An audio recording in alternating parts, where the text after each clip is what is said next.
Well, good evening, ladies and gentlemen.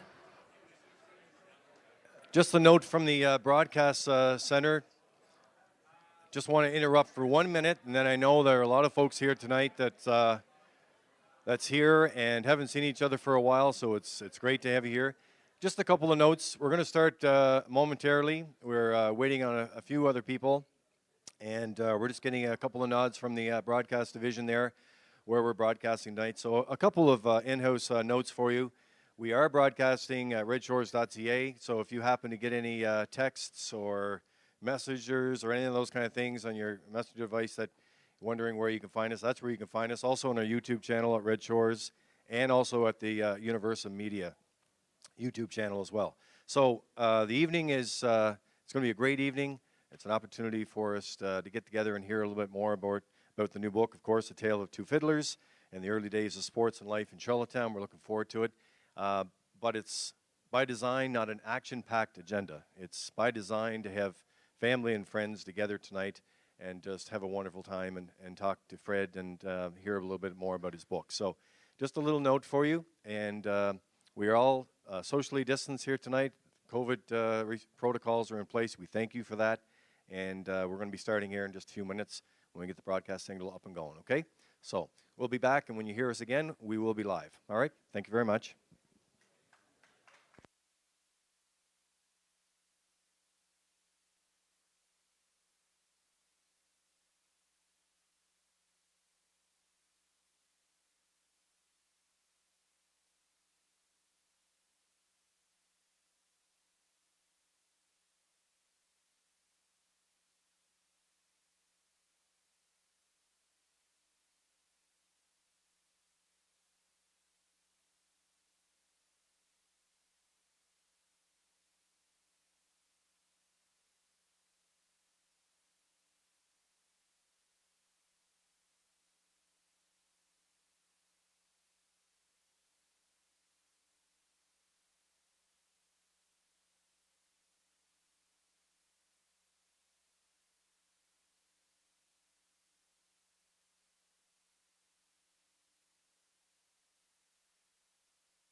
Well, good evening, ladies and gentlemen, and welcome to Redshores Racetrack and Casino here at the top of the park, overlooking the legendary Charlottetown Driving Park. And we are live tonight for the official book launch tonight. This is an exciting night. We've had the opportunity, of course, over the last couple of weeks to talk about this exciting night tonight. And this is the launch of A Tale of Two Fiddlers, The Early Days of Sport and Life in Charlottetown by Fred McDonald. So we are coming to you live tonight. We want to take this opportunity to welcome you here. And not only that, but for the next hour or so, I think you're going to be very entertained with some of the stories and the chapters in the book that is going to take place here tonight. So with the broadcasts, we are broadcasting at Redshores.ca. We're also broadcasting at the Red Shores Live YouTube channel. And you'll find us as well at Universum Media as well. So this is a fabulous book. Now, I know Fred McDonald is here tonight. There is a book launch. The book is available in the main lobby of Red Shores here at the top of the park. And not only that, but you'll have an opportunity to sign books to the folks that are here tonight.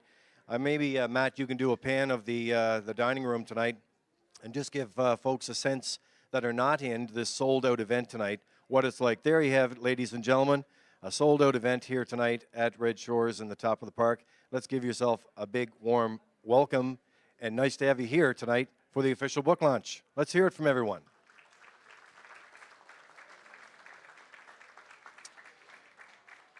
Now, we do have a number of guests tonight that are going to be bringing greetings, but really, when I was talking with Fred and Gail, and Gail has done a tremendous job working with us here and behind the scenes of getting things done, and also the publisher of the book and their team. They've done a fabulous job of this.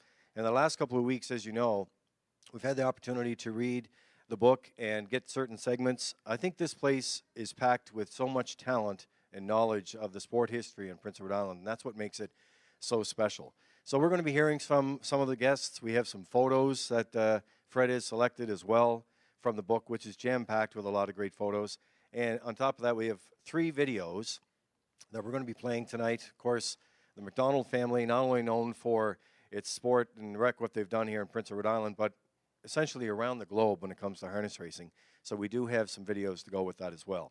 And then finally, at the end of the night, because you're here and the rest of the audience that's tuning in from around the globe tonight are not here, we do have a special segment for you folks only for in-house, and that'll come at the end of the evening. So without further ado, before the food and beverage team here rolls out the fabulous food that we have here at the top of the park, I'm going to introduce some of the special guests here tonight. We have Her Honor Antoinette Perry, the Lieutenant Governor of Prince Edward Island, with us tonight. We have the Honorable Dennis King, Premier of Prince Edward Island.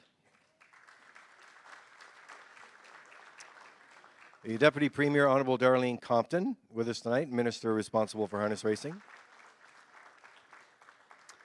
And we have His Worship Mayor Philip Brown, also in the house tonight as well. It's also a great pleasure to have Senator Mike Duffy with us this evening in the top of the park. And I also see the former Lieutenant Governor as well, the Honorable Frank Lewis, also joining us tonight as well. Longtime friends of Fred. So we want to welcome all the McDonald family here this evening. And of course, you'll know that by reading the book, what an impact they've had here on Prince Edward Island and Charlottetown and Prince Edward Island. And like I said, around the globe.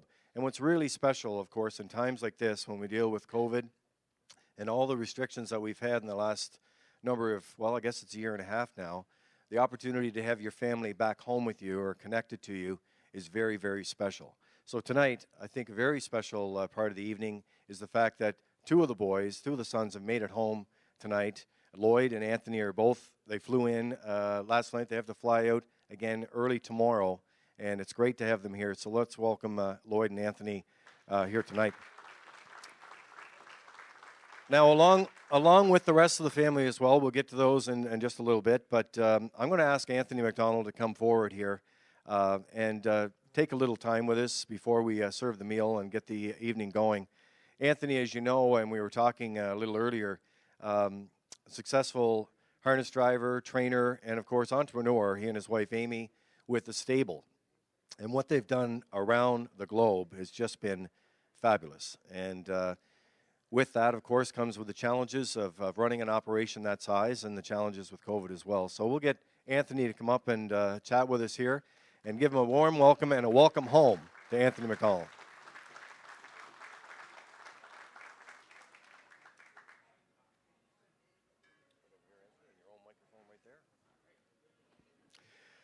So Anthony, great to have you home. It's already on.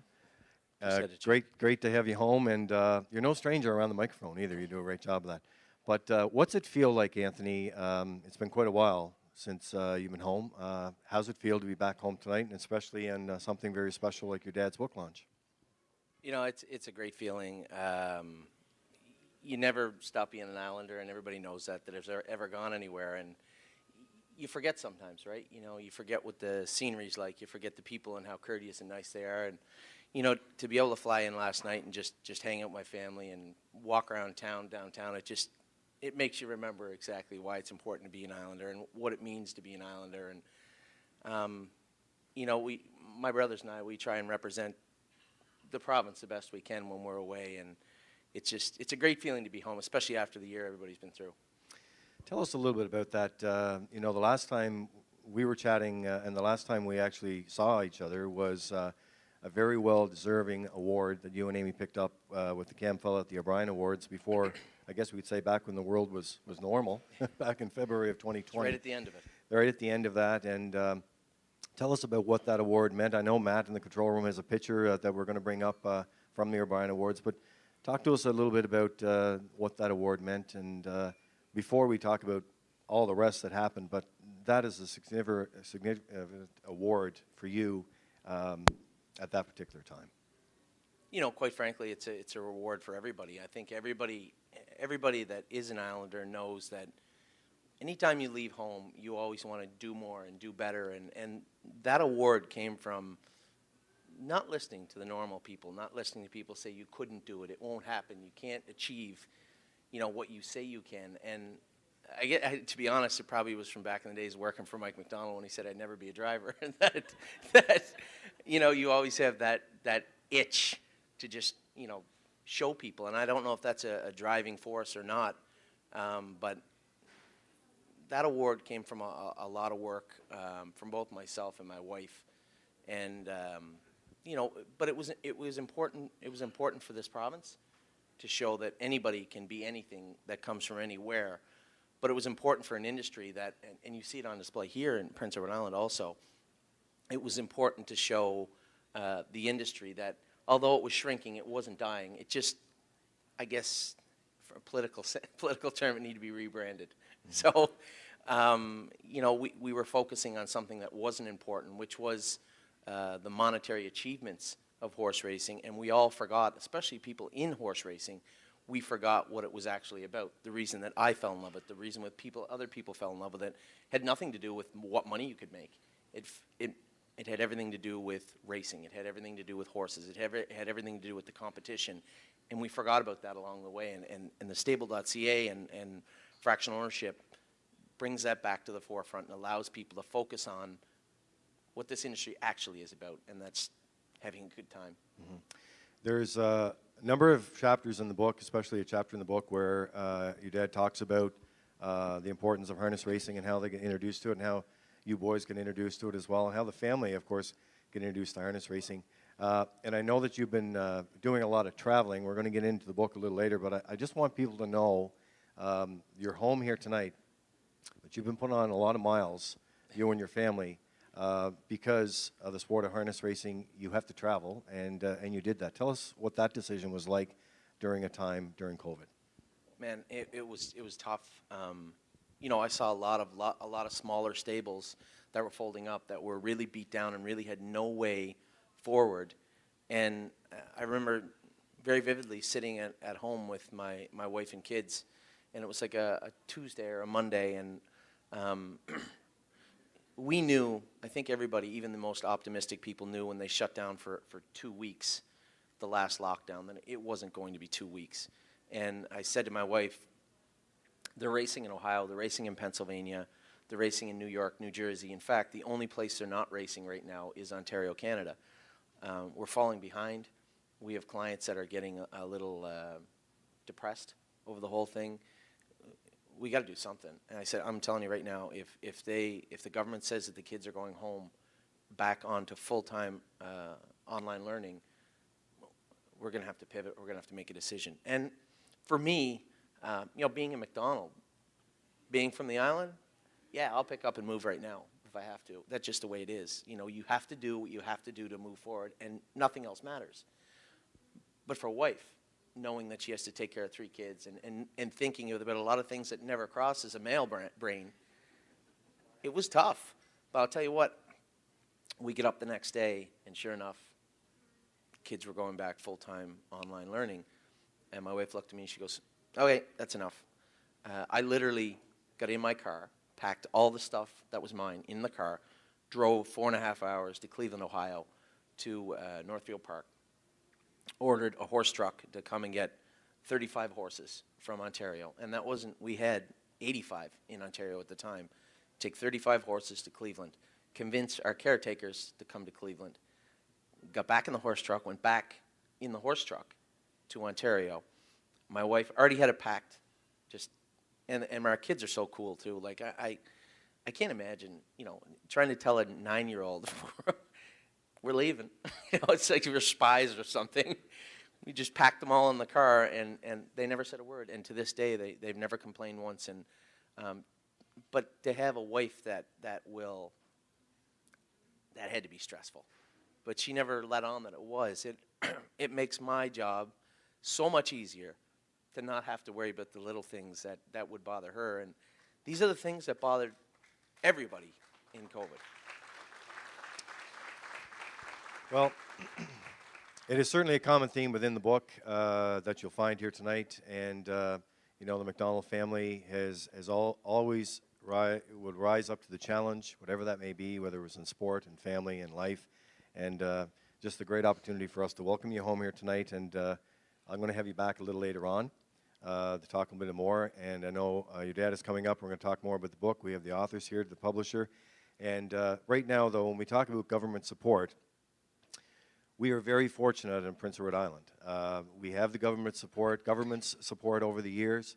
But I think Premier Dennis King and his team here have done a fabulous job, not only in the racing file, but also Dr. Heather Morrison and their team keeping Islanders safe. And that's very important, and it gives an opportunity, or in special nights like tonight when we do a book launch, for folks like Anthony and family members to be able to travel again and come back home.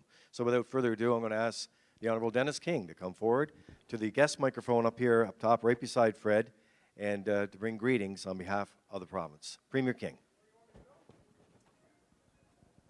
You can go right here. Oh, I didn't know you were up there. Can we sit right here? You can sit right there. All Look, right. I feel like Letterman tonight. It's the red chairs go. here. Huh? No problem. Maybe we don't need the other guest.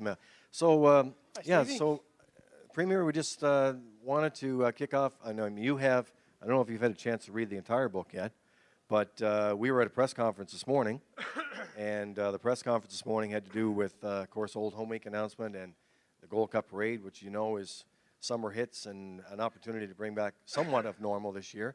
But you were telling me then how excited you were to be part of tonight's book launch. Well, I was telling Freddie when I came in that, of course, as most of you know, I had a chance yesterday to meet with the Prime Minister to make a child care announcement. And part of the job as Premier, when the Prime Minister comes in, they organized what they call these bilateral meetings. And this is where you sit down and try to plan out the next 15 or 16 months of what your priorities are, and your staff comes in with binders of information of things that you try to memorize and put into, a few sound bites for a conversation with the Prime Minister. And every time my staff would come in and check and see how I was doing, I had Freddie's book out, reading it, and I said, it's too good to put down. I said, I'm not in the book other than a photo, but I feel like I've lived a lot of the stories that Freddie relates, and I think that's the beauty of the book. So anyway, we managed to get $127 million out of the Prime Minister, so we didn't come out empty-handed. But That's wonderful. I mean, something like this, the history of a book like this, what I found reading through it, and I know when I get Freddie up a little later, we're going to talk about certain segments in the book, but it's a jam-packed place here tonight full of talent, great history, and great stories of Prince Edward Island and the sport. And as I said to Anthony a little while ago, not only the McDonald family, of course, what they've done here, but around the globe. And you as Premier, that's got to make you very honored, and the fact that these type of books are coming out to tell our rich history. Well, I mean, I think I would take that just from two aspects. I mean, number one is Premier are very proud of Islanders, and it's really amazing how much we have exported to the world, and it's impossible to go anywhere in the world without running into somebody who's from PEI or somebody you know from PEI.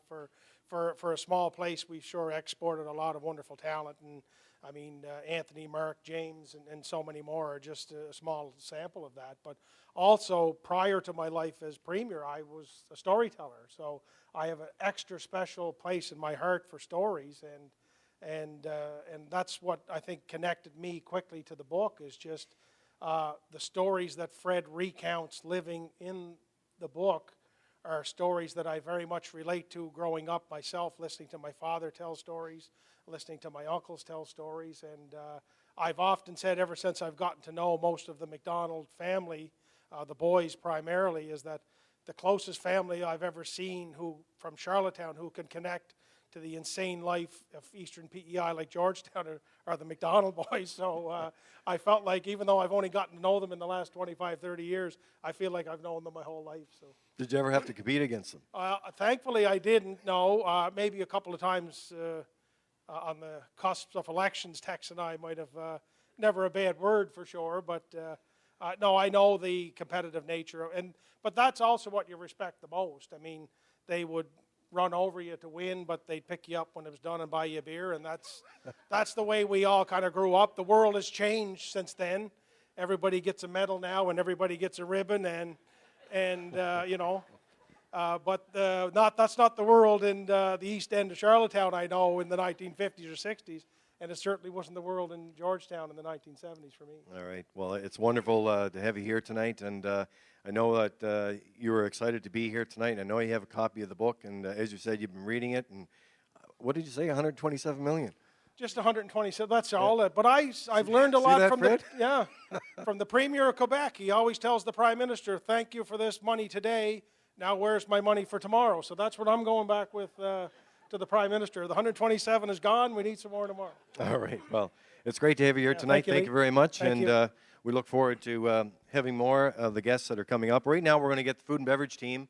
We're going to take a little break from the broadcast. We have a photo roll that we're going to put up on our broadcast here tonight. And this time, ladies and gentlemen, I'll ask you to bow our heads in prayer for grace.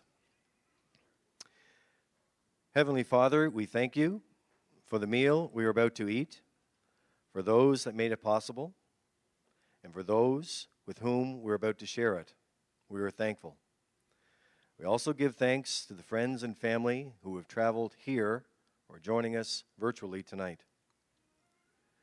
As we come together at this special time, let us pause a moment to appreciate the opportunity for good company and thank all those past and present whose efforts have made this event possible. Amen.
going.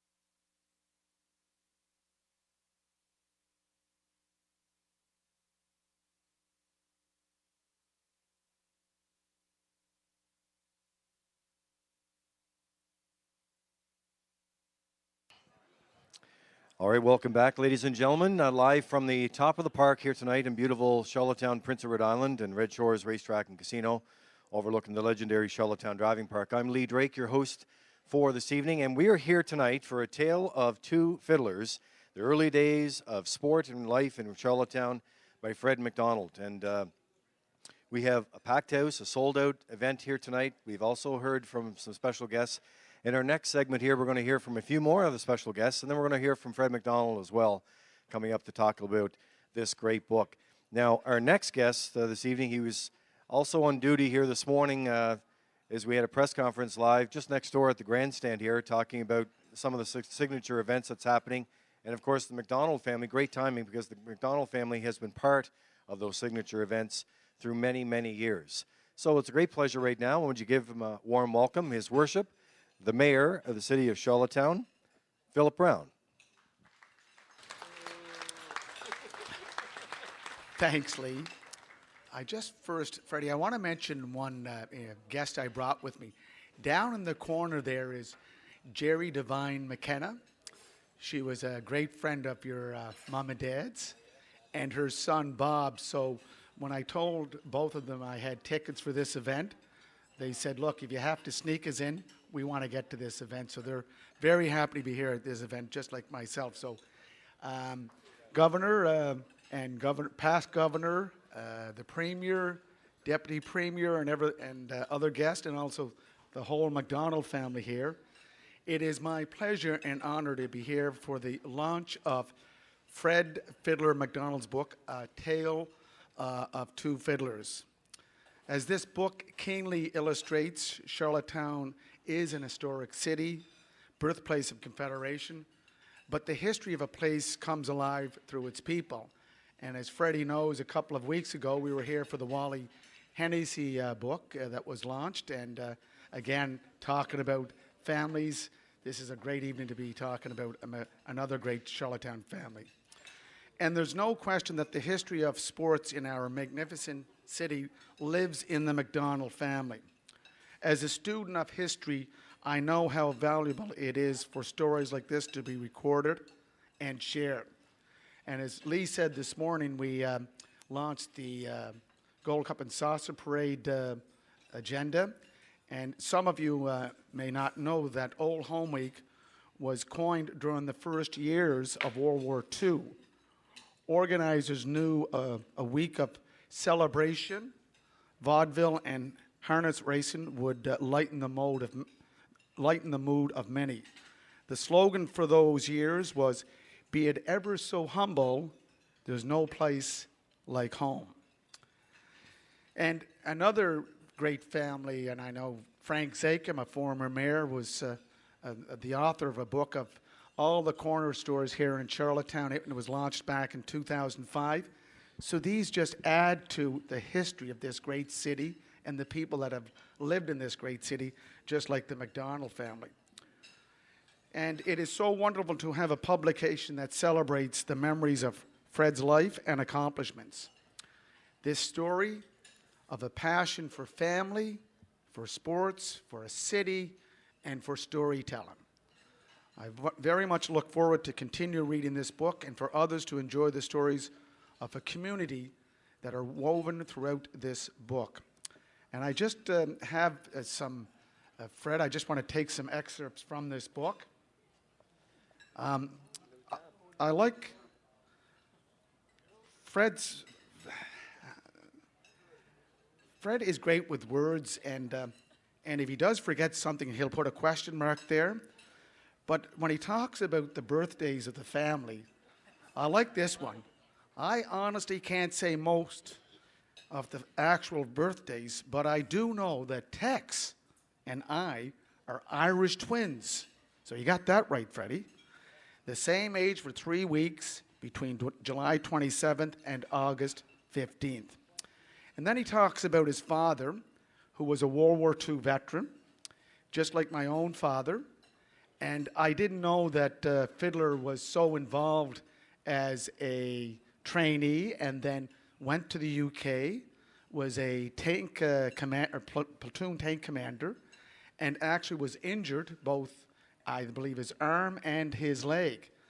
And Freddie, or Fiddler, no different than my own father, when Dad came back from war, that's one thing he didn't talk about. That was something that was just never brought up with him because the horrors of a war were just something you never sat around and had a beer or talked about. So I understood where Fiddler was coming from when he talked about the World War II. And then I want to go quickly to, I love this one, the making of a politician. Tex McDonald. And Tex is one person that I've always admired. He's been a great supporter of mine, and I've also been a great supporter of his, except for one instance. One instance when he ran for the nomination for District 13, and Lee McDonald approached me first to support his nomination. I said, Lee, okay, I'll support your nomination. Within a day or so, who shows up at my door? Tex McDonald. I said, look, Tex, I've already committed. I'm not going to, I will not be unfaithful or untrue to you. I will support Mr. Lee McDonald in the first vote. In the end, Tex did win the nomination.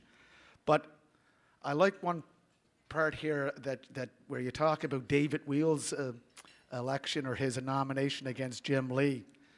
And as Freddie puts it, at 7:30 p.m., the polls were supposed to be closed for voting. Situated at the front of the hall, I was watching the clock closely with my attention on the back of the hall where I could see who was coming and going.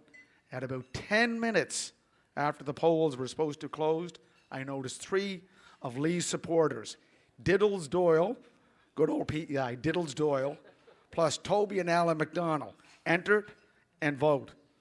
I can guarantee you they did not vote for David. Good observation, Freddie. And then, of course, Tex, who in 1992 unseated the incumbent mayor, Jack Reddy, and I know Tex served 2 terms.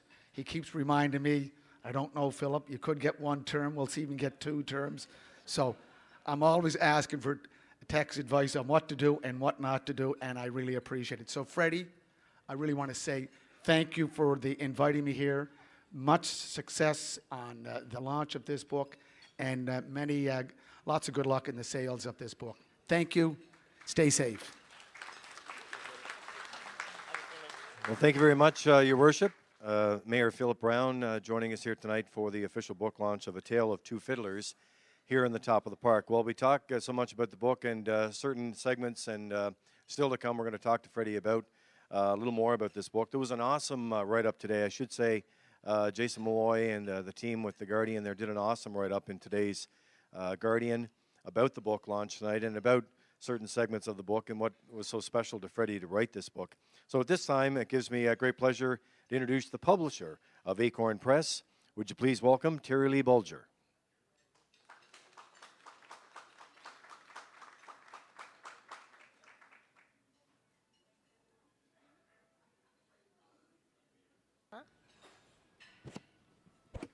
Does this work? There it goes. Okay.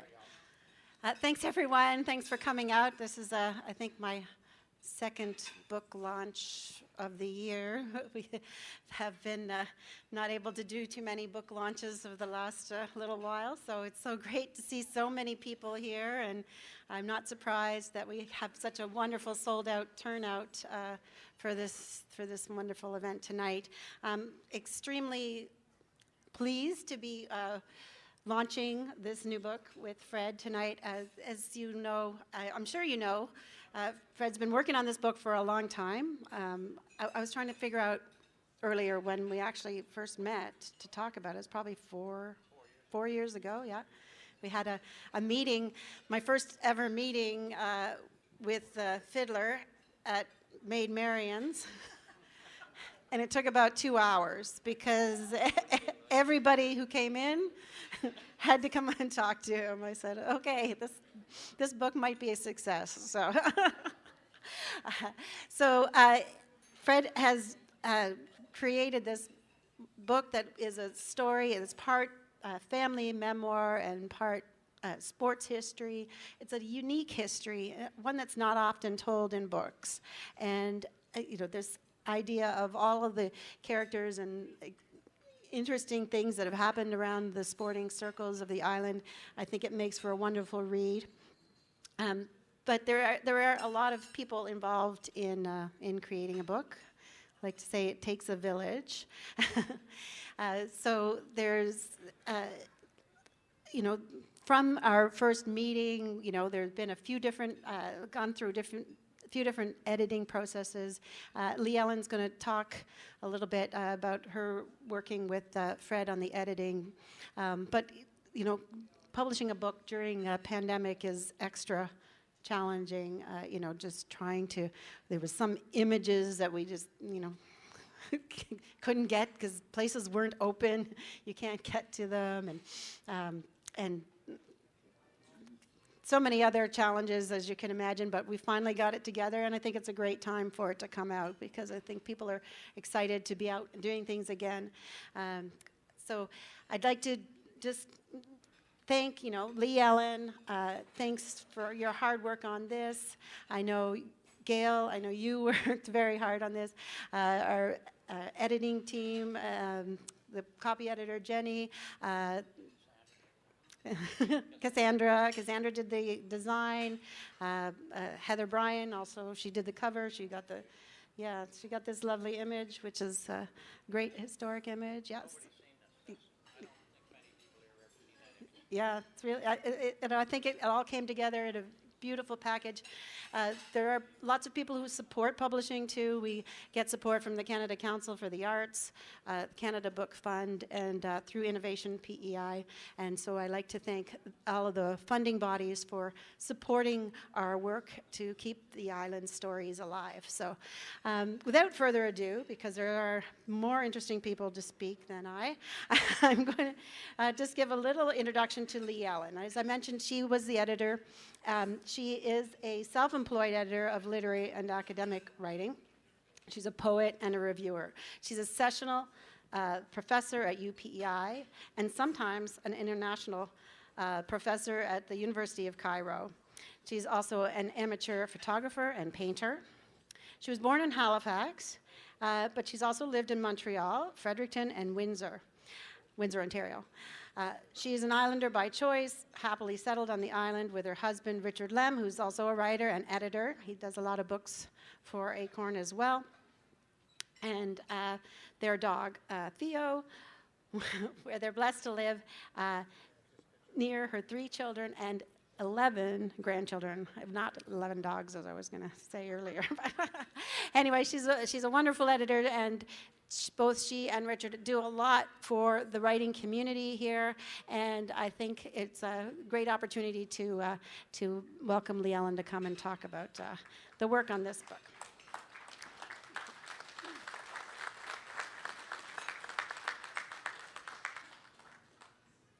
Hello, you. Now he's telling me what to say.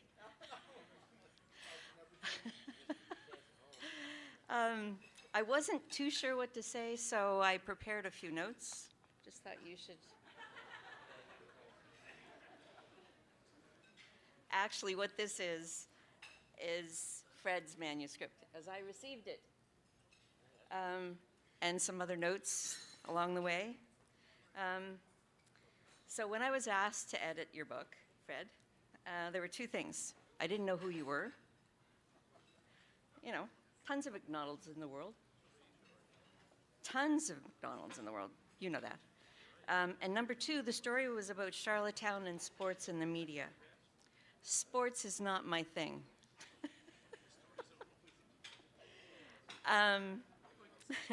I like seeing sports live. I'm a participant more than I am a viewer. And it's usually the sports that I like are related to baseball and hockey, the Expos and the Canadiens, maybe soccer and the Olympics. I used to play Trivial Pursuit with my dad and never got the sports questions. He won all of the games, but I got 1 point in the sports, which was Cassius Clay. So whenever I had a question, I would say Cassius Clay, as long as it was for sports. So now I know who Fred is. I know who Gail is. Because he explained it to me. And I guess he has a thing about 2-hour chats, Tara-Lee. We sat down for coffee, but I didn't get the Maid Marian's treat. I got Robin's. Yeah, but not much of the talk that we had for 2.5 hours was about the book. It was about everything else. So my interest in editing most of the time is people, because I like to know what they do. I'm nosy in some ways. And of course, readers like to buy books about people because they're nosy too. So aside from sports, old Charlottetown, and working for a newspaper, high-techs.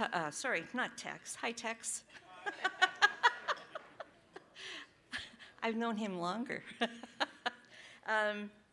Fred talked mainly about his brothers, a bit about his mom and dad, and I was sort of left to figure out the rest with the help of Gail sometimes. However, when I reached, this is a quote from the book, "My new focus was in raising kids with Gail." I went, who? What? I had no clue he had kids. And I was in chapter 9. Which is now chapter 10, by the way, just in case you're wondering where that quote came from. But writing a book is a huge undertaking. And editing is also one, but sometimes it's really easy. However, when the characters in the book are named Rabbit, Sput, Sock, Tex, whom I knew, and children appear out of nowhere in the final chapters of a manuscript, unveiling the story can become complicated. Fortunately, I know that Fred is teasable, so. But in the process, which was almost a year long, there were moments when I yelled at Fred. He couldn't hear me. Moments I was caught up in the story, and moments where I found the text touching. The stories were very touching. I would like to have known more about your dad and your mom. They seemed like such strong characters, and they'd have to be, to have had all of those children and some of the characters. Your sisters, Fred. Yeah. Needed a bit more space, but. So perhaps that's your next book? Oh, wait. That's okay. Oh, no, I just said wait. I suggest you write your own story. And maybe your sons should write theirs too, because it's all very rich. So it was great innings. Fred and Gail, it was a slice. So I hope you've hit a home run touchdown on the rink with the book. Congratulations. So, Freddie, let's ask you to come down front here and talk a little bit about the book. I want to thank Terry-Lee Bolger, the publisher of Acorn Press, and also Lee Ellen Potty for of course, the editor. And as you saw in the book, and there was a lot of information in the book, and I told Freddie and Gail when we were meeting earlier in the week, and we met with Genevieve when we went to put tonight together. Just how fascinating it was of all the different chapters and all the different folks who, for myself, growing up on Prince Edward Island, had heard about these guests, but didn't know a lot about their success in sport and what they've done. So I think Freddie has done an excellent job of doing that. We're going to get you set into place there and be able to pull that microphone up for you there. There you go. There we go. And we'll ask the control room to just watch the levels there. And ladies and gentlemen, would you please welcome Fred Fiddler McDonald. All right, Freddie. So Thank you, Lee, for those kind words. It's not what I wrote and gave you, but it's okay. so first of all, how does it feel? We haven't done too many events because of COVID, and the first time we put this on the street to go, look at the crowd here tonight. How does it make you feel that so many of your family and friends come out tonight to support you in your new book? Well, it's a tribute really to the history of Charlottetown, the history of PEI, and all the great characters are in it. Yeah, so there we go. Little thing Got there. it? Is that it there now? There you Got go. it? Yeah. Yeah, it's really a tribute to the people in PEI, people in Charlottetown, the many friends, but all the history that's here. I look around, I see so many guys, there's so much history. So anyway, you asked me one time, why did I write this book? Have you got a slide of Cleve Yeah, Creswell? we have some photos here that's coming up. There it is right there. That's why I get started. I started selling partridge in the city of Charlottetown in 1957, okay? And at those days, in those times, first of all, you should understand, I'm going to give you a little geography lesson. Queen Square School was up in the vacant lot across from the Basilica Church. And the publishing company for the Patriot, I'll explain what the Patriot was. Some of you people probably don't know. It would have been all right, and you would have known about the landmarks had Boomer not screwed up a tape that we did one year at CBC. Tracy Lightfoot decided, and she's one of my great supporters. Tracy's here tonight, thank goodness. Anyway, Bruce said, all these landmarks you're talking about, Queen Square School, Johnny's Mayfair, Cutler's Funeral Home, where are they at now? So we spent a whole afternoon, did a whole great tape. But Boomer, not me, or Boomer screwed it up. He had a malfunction. So I don't know what happened. Tracy might want to address that later on. Anyway, a little history lesson. Before we get into the Patriots, you got to start my paper route and why I started it. Cleve Creswell was so kind to me as a little paper boy. So I started selling papers. I bought them at the Patriot office right next to Queen Square School. In between the Dublin pub, there's a building next to the Dublin pub, and that's where the Patriot was published before the fire, and then it went to Prince Street. So anyway, Queen Square School was over, 3:30. I'm a young fellow, 9 or 10 years old, 8, 9, or 10, maybe 3. So anyway, I bought 50 Patriots, buy them for 1 penny and sell them for 3. So my route would take me down to the bottom, my first customer, down to the bottom of Queen, and starting bottom of Sydney and starting up Queen. The first stop, my first stop, was at Proust Brothers. Right now, that's where George Campbell's Anne of Green Gables store is, and there's 3 entries into that building. One on the Queen Street, and one in the center, and the other on Richmond. So I'd go in there. My first customer ever was the Lieutenant Governor, Proust. I gave him a paper, and he gave me an Indian nickel, Pontiac nickel. So anyway, I said, sir, you're the first customer I got today. Don't have any change. He said, well, son, you're going to have to go next door to Redden Brothers and get me 2 pennies. Over I go. I said, okay, no problem. That's first day. Second day, same thing. Third day, same thing. I said, I'll probably get them on Friday. So Friday I go in. I give him the paper, Pontiac nickel. Sir, you're the first customer I got today. I don't have any pennies. I'm not getting any pennies either. I didn't tell him that. So anyway, I go next door.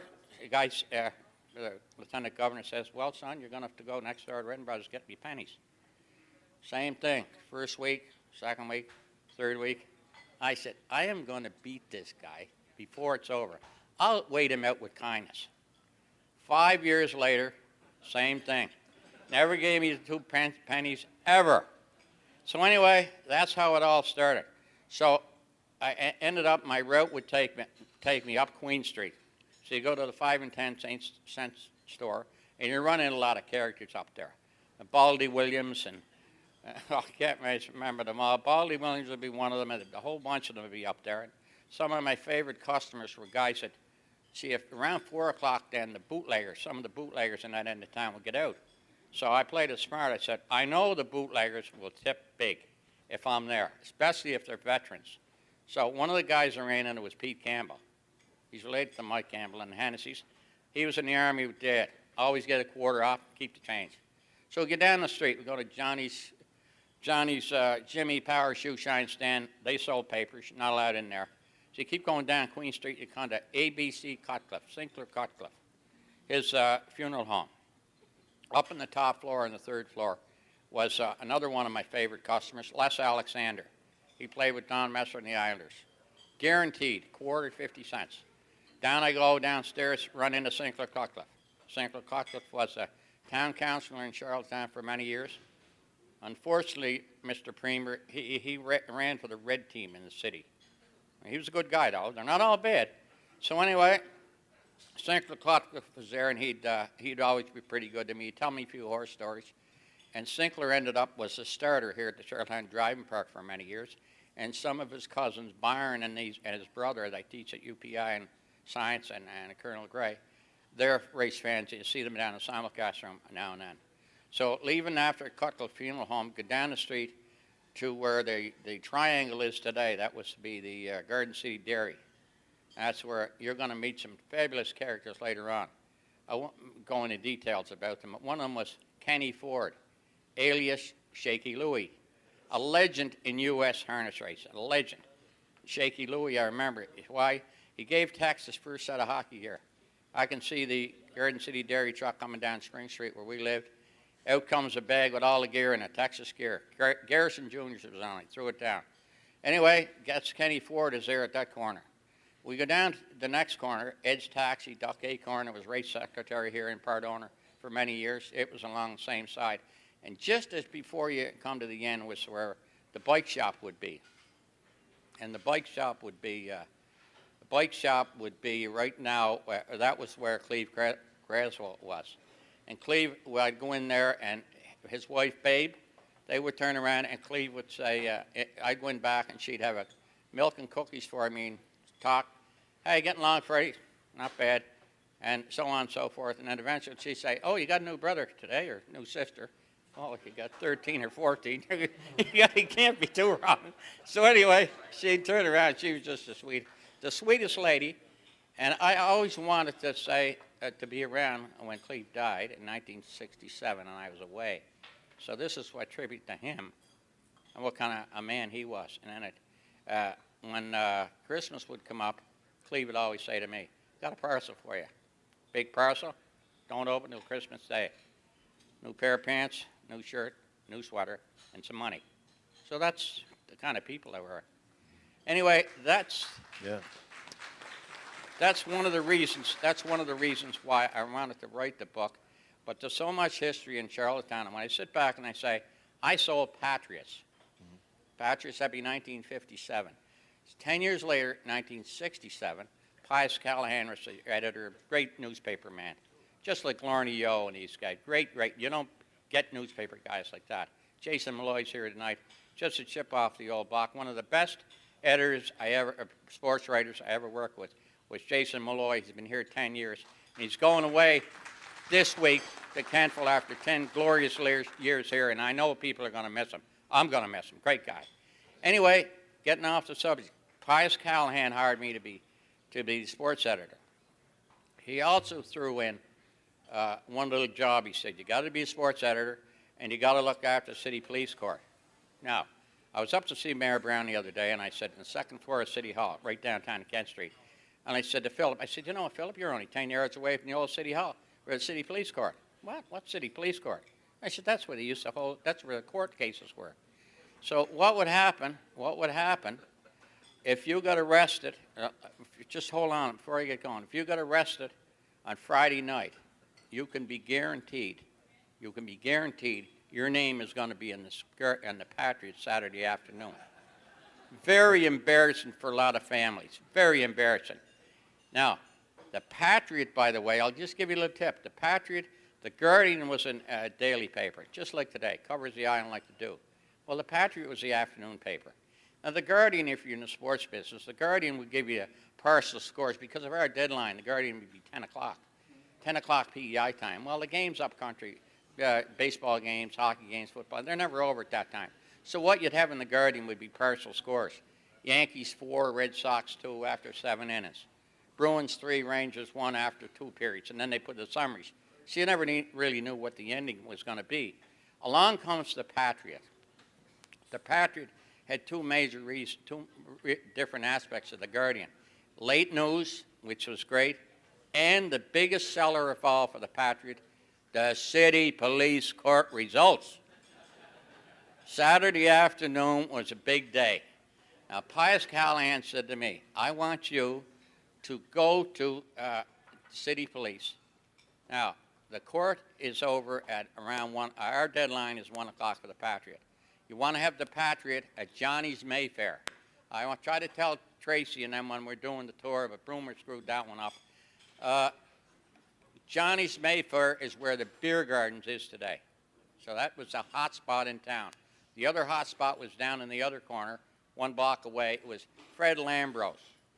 Fred Lambros would have all the top players in the hockey and baseball would be in there.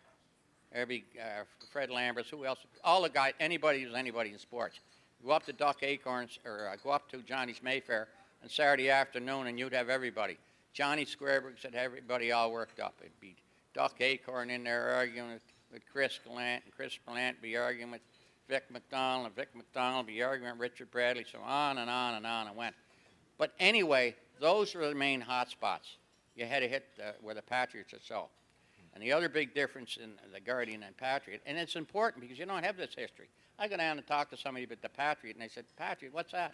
Well, the Patriot is a late afternoon paper, and as I said, very, very important in molding, in trying to change the trend in how people are thinking in Charlottetown. Well, the Guardian has always been, for 100 years, the Guardian has been, in my opinion, and in all the writers' opinions, pro-liberal. Pro-liberal, the Guardian. Right up till I say about, my opinion, still is pro-liberal. But anyway, the Patriot was the conservative paper.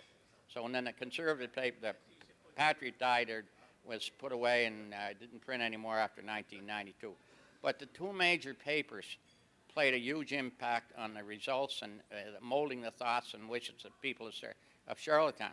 Very important. See, the Guardian and the Patriot. Mm-hmm. The Guardian today is still, they changed it, the media, the papers have changed because there's so much so few advertising dollars that go around. You can't turn around and have one Tory and one a red paper, or the red or the blue. You got to try to be independent in this day and age. You're going to starve to death. So anyway, so we have one paper. Now getting back to the other. This is the reason I guess they only gave me 3 questions, right? Yeah, well, we didn't get the we didn't get to number 2 yet. The next 2 were That's shorter. good. I wondered why we had 3. Yeah, but that's part of the history. I know, it's awesome. As Philip Brown says, I you love want a history lesson tonight, you're going to get one. I know, that's great. I love it. I'm just saying, I couldn't figure out the first, Fred, of like, only 3 questions. Why was there only 3 questions? Well, but it's great. There's 3 parts of the first question. I know. Now, the second, it's all good. The second question, the second part of it is this. The school system. School system, extremely important at the time and part of PEI history. Extremely important. I'm going to tell you why. Queen Square School is up where I told you, Basilica Church. West Kent was down in the other end of town, over where the government building is today behind Government Pond. Now, I'll give you a little tip. 1928 and 29, the merchants of Charlottetown said, you know what we're going to do, folks? We're going to have a rugby game. We're going to have a rugby contest. Who's going to win? You got Queen Square School, 100% Catholic, versus West Kent then, and then Queen Charlotte. So it was so vicious in 1929. It's today. We had this rugby tournament to turn around and pull the people together. Now it's driving us apart. This is awful. So anyway, 1957, 30 years later, you would think, you know what? I think PEI is growing. They get rid of all this foolishness about, you know, our Catholics, Protestants. Let's have a new tournament. So 1957, they have another rugby tournament. First year, Queen Square. our buddies up across from Basilica. Queen Square, that was a good guy. So if you're raised a Catholic, you're a good guy. The other guys are not the good guys. But if you're raised at Queen Charlotte, you're the good guys, and the other guys in Queen Square are the bad guys. That's how it went. So anyway, they have this big tournament in 1957, and Queen Square with Bill Ledwell and Fred Driscoll were coaching the team. They beat Queen Charlotte. Next year, big difference. Spy Reddy, a Queen Square school alumnus, he goes out and coaches the bad guys at Queen Charlotte. Who's the bad guys at Queen Charlotte? Billy McMillan, Stewie McFadgen, Frankie Dow, Donnie Kelly, Alan Brady. Guess what? Queen Charlotte wins. It ended up pretty near a riot because the referee Jukes got kicked somewhere where he shouldn't have got kicked. So more riot and more, it's starting to get like, PI then was starting to look like Northern Ireland without the guns. So anyway, they turn around and say, okay, this can't go on. So anyway, the next thing they do, 1969, Prince of Wales and St. Dunstan's combined. So, and after that, it turned out great. There was no animosity and so on and so forth. And you know what? The politicians of the day said, didn't we do a great job? No, you didn't do a great job. The guy responsible for it is Bobby Lund, but you got to read the book. I'm shortening it up. You got to read the book. So you got to read it. But it was not without some funny instances there, because I'm going to tell you why.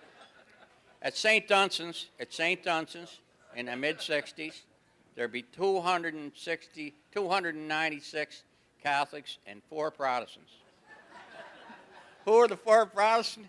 Gary Genjeff, Ronnie Garrett, played football and basketball, and Bobby and John Irwin.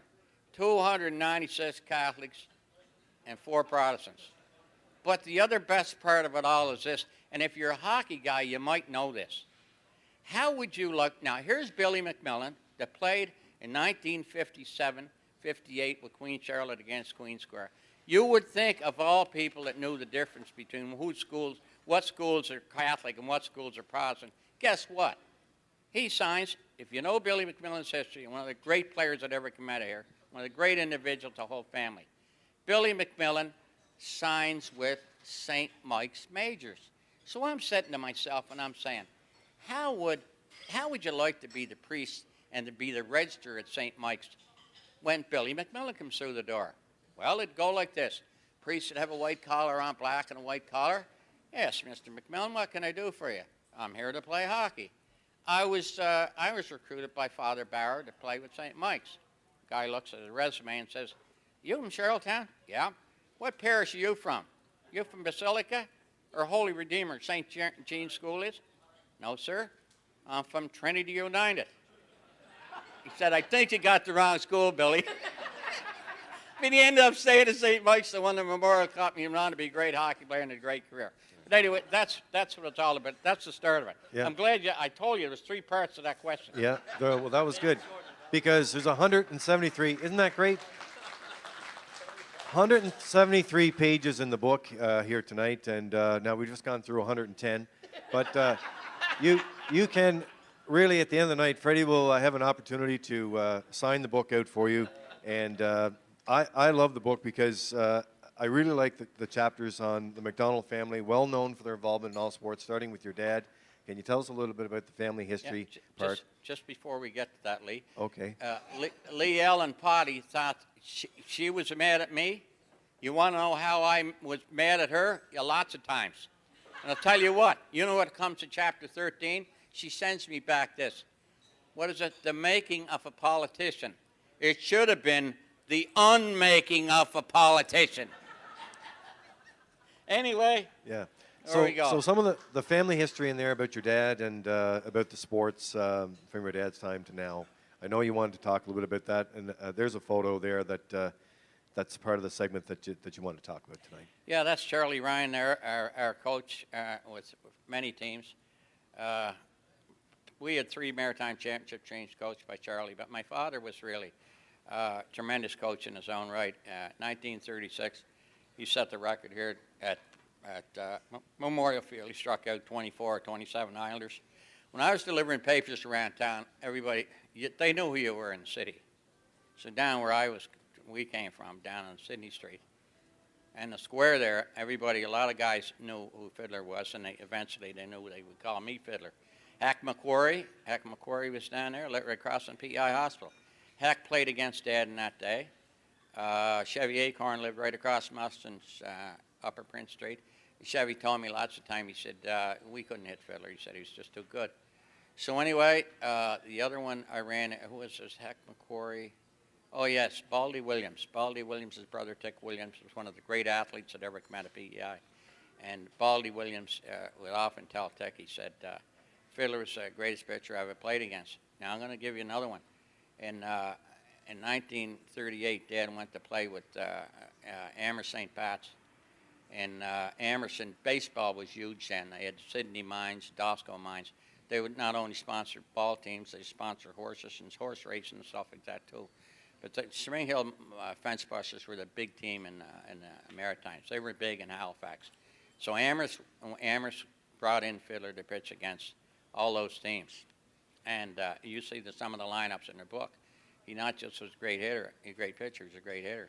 So anyway, in 1982, Lou Kiley and Dave Kiley are legends in Amherst. A great family name. But Lou Kiley was, or rather Bill Kiley, Lou's older brother. He was a great catcher, and he caught with the St. Louis Browns in their organization in 35 and 36 and 37.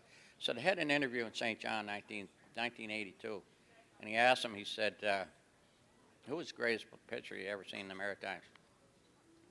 And Bill Kiley said, no question about it, Fiddler McDonald. He said, I was over here in St. John, I seen Charlie Nichols from Minnow, he was fabulous, and he went away to the Cincinnati Reds in their farm system. He said, he came back and he said, Charlie Nichols can make more money playing senior ball in New Brunswick, so he stayed home. But he said, Bill Kiley said, Charlie Nichols was great, and he said Fiddler was better. And he was my father was a great coach. Guys turn around and talk about coaches. Oh, the McDonalds were all well ahead of anybody else playing baseball. I'm going to tell you why. In our backyard, when we were playing, Tex and I were growing up, he's close to me. Tex and I were in 62, 63, 64, 3 straight Maritime championships. I batted a third and Tex batted a fourth, and we had Mike Kelly. He was batted fifth. He's fabulous. Jamie and some of the guys that I grew up with that played with all those teams. Lloydie Blanchard's another one here tonight. Great little second baseman. Anyway. Is this the one about in chapter 4 about the tennis ball? Yeah, I'm going to get to the tennis ball. That's right in the backyard. Tex, okay. let me. All right, because I wasn't going to ask that question again if you were going to get to it. Yes, what's that? Yeah, I'm trying to wrap it up. It's too good. I'm trying to wrap it up. You want a history lesson? You're getting a history lesson. What do you want me to do? We're selling the book globally here tonight. Yes. All right. Anyway, getting back to it, we'd be in the backyard at Tex and I, getting at the tennis ball. Go out to Victoria Park, wait till the tennis courts are over. Everybody leaves, going in over the fence, pick up a couple of tennis balls, take them back to 26 Spring Street, and you'd burn a hair off them and everything. Now there's just 2 seams. So in the backyard, Tex and I, from 40 paces, would stand back, and you throw a ball across the seams, and it'd rise, throw across on the seams hard enough it could sink. So we used to do that for the hour. And then Sandy and Sock and Spot and Tex and Rabbit all did it. And I can tell you one thing. Every one of them are fastball hitters. Fast, dead, pure. You just couldn't throw the ball by them. So Dad would be also, when we're playing, Dad would be watching all the time. And he'd say, no. He said, every ball, when I was playing third base, he said, every ball hit to your left. You got to go get it. Don't let the ball go in the hole, say hit. And he'd go on about base running. He said, now base running here. What's the distance between 2 points? A straight line. He said, what are you doing leading off in the right field? You're only 150 pounds. Get in a straight line. All these little things. And we all had that growing up, and instincts, and how to be cut off. The guy coming to the plate and his foot's closed over and his foot is closed and his stance is closed. That means you can't hit an inside pitch. And Dad would say, just look at when I was pitching, he said, look at their feet. To come to the plate like that, they can't get the inside pitch. Just gas them inside. And he just a little dribbler at second base.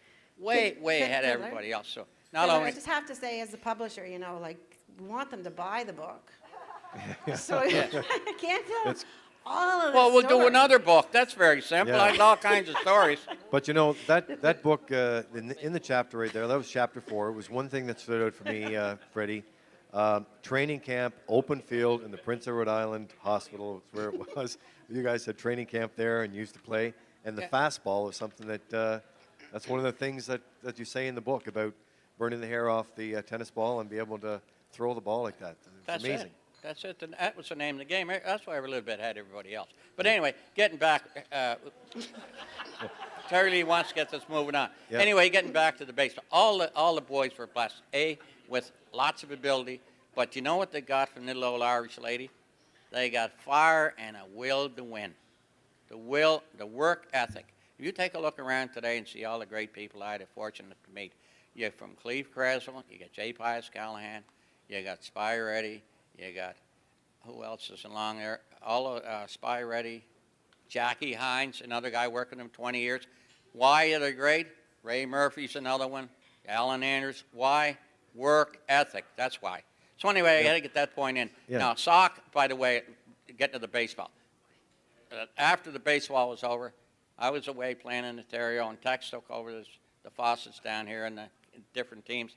They won about 15 championships out of 20. So, and that was about it. And Sock was also signed by the Montreal Alouettes, probably the best shortstop I've ever played here. Spot was the best catcher by a country mile that ever played in Charlottetown or PEI. Don't let anybody tell you any different. It's the same thing with Tex. But anyway, Right. Well- getting back to it, the fastball championship, that's about it. Okay, so listen, chapter 12, you mentioned Jack Hines here tonight. Yes, give a round of applause. That's a great story. Thank you. Jack of all trades, Jack Hines here tonight, Holland College, UPEI, racetrack, been offered pro, hockey jobs.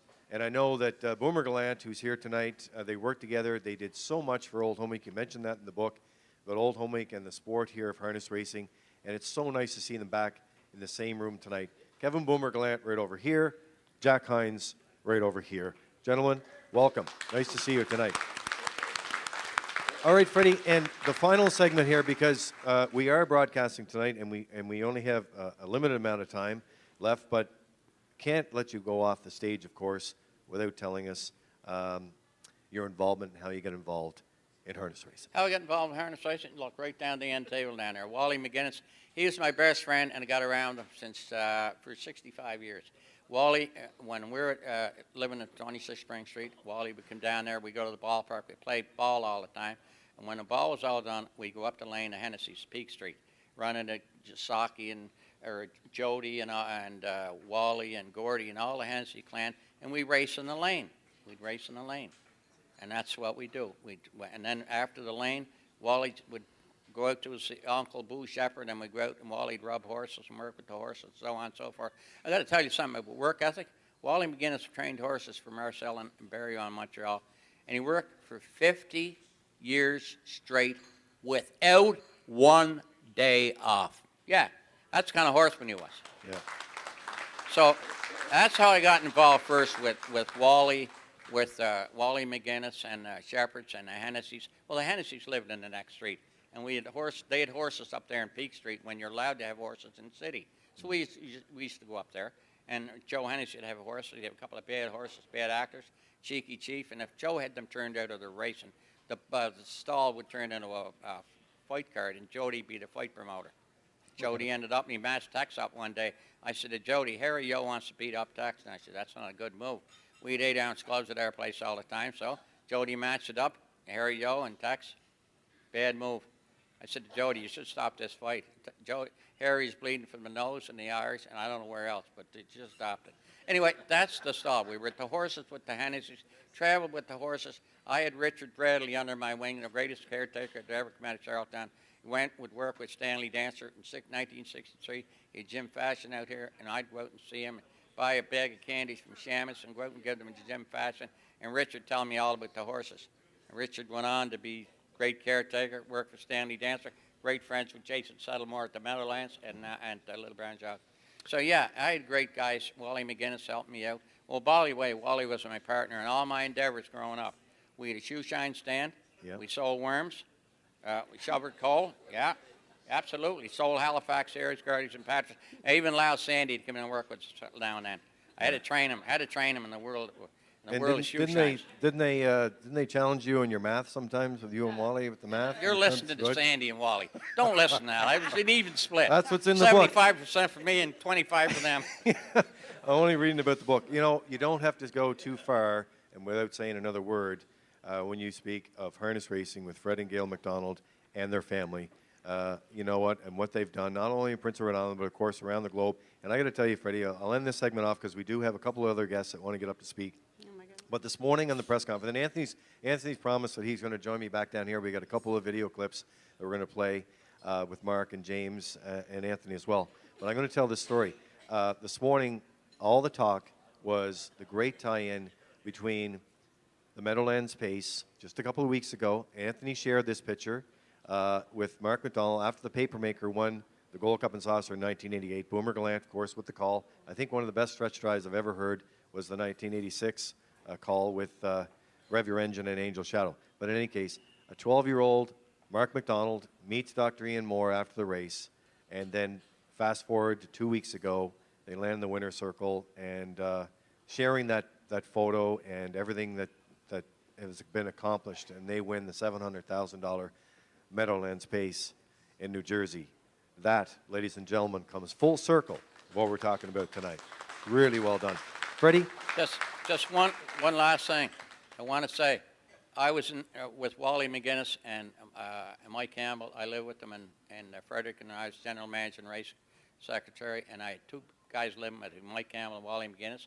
They couldn't boil water. They used to say to me, how come the corn niblets are cold? Well, Wally, we had two burner stove. I got the potatoes in one and the hamburger in the other. Where am I going to put the corn? You have to wait like this. Couldn't boil water. Two worst practice I ever had. And guess what? Gail, I want to thank you for doing so much work with this. And somebody said, what about Gail? Gail has worked for 30 years with the pitchers, doing the pitchers down here. 3 years with Bert McQuaid and the old Atlantic Lotto business. And 10 years with the PI Industry Association. And 7 or 8 years as the editor, assistant editor, Atlantic Post Calls. There's a lady there, all credit. Absolutely, Gail. All right, Freddie, thank you very much. It's an absolute pleasure. I know we could go on and on. And, yeah, we could, but you cut me off. Well, I mean, So the thing is, like. when the book editor and publisher want to sell more books, I mean, we got to stop it. Right now, we're in chapter 150, so we're doing pretty good. Thank you, Fred. Ladies and gentlemen, Fred McDonald with the book. Now, we do have a couple other guests here. Yeah, you can keep the wide photo there going, Gary's in the control room. That's great. We're just sort of jumping over the script a little bit, Matt. We'll just hold on to the videos for a few minutes. I know when you talk about school buds and growing up together, I know he's over talking to Senator Mike Duffy right now, and we're going to ask Senator Duffy to come forward to say a few words. We also have coming up Monica McDonald in just a few minutes, and also going to Tracy Lightfoot's here from CBC is also going to bring readings before we sign off tonight. So, Senator Duffy, if we could ask you to come and say a few words.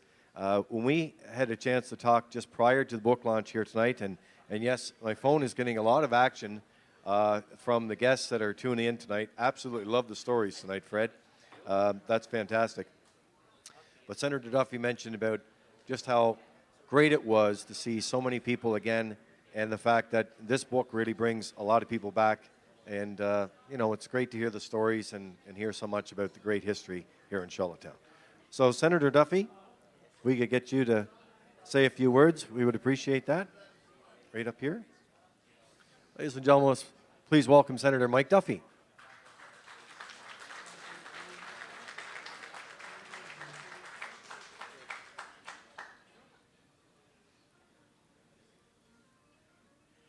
Thank you, Lee. Thank you very much. I hadn't planned on speaking here tonight, but considering all that we've heard from the wonderful fiddler, I just have to say how genuinely moved Heather and I are, one, to be here. And Heather said, you know, I want to adopt him. He's so good, talking about fiddler.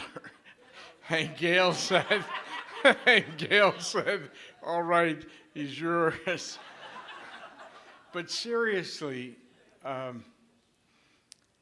after 12 years as your representative in the upper chamber, I got to tell you, It's nice to be in a crowd for once that has more brains than that entire institution put together.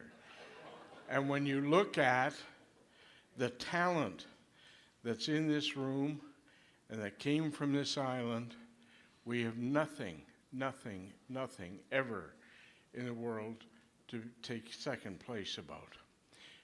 We've got people in sports, in business, in every aspect of the world where they've excelled. And the McDonald family are right up there at the top of the list. I remember Fiddler Sr. and what a wonderful, magnificent, a great guy and a magnificent athlete he was. And the families from that era, can you imagine 14 children? I had a whole speech. Fiddler, when he first told me about the event tonight, said it's kind of a roast.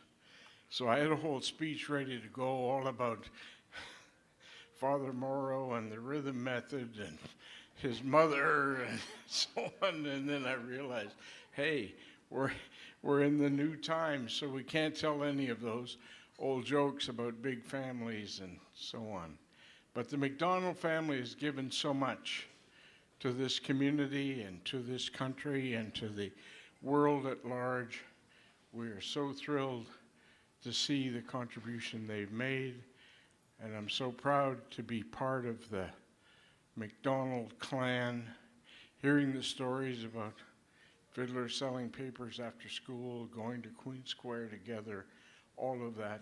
That's a rich part of our history, and I'm delighted to be here to celebrate a great family, a great guy, and a great province. It's been a privilege for me to serve you. I've retired, I'm home in Cavendish, and I thank you all very much, and thank Fiddler for his years of service and dedication to our province and our country. God bless. Thank you, Senator. Senator Mike Duffy. And now we want to hear from one of the girls, of course. And, maybe it would be a great opportunity to have an additional book as well coming out in the story of the McDonald family. Monica McDonald is Fred's sister, the youngest child of the McDonald family. She's a historian with a PhD from York University and leads the research team at the Canadian Museum of Immigration in Halifax. Ladies and gentlemen, welcome Monica to the stage.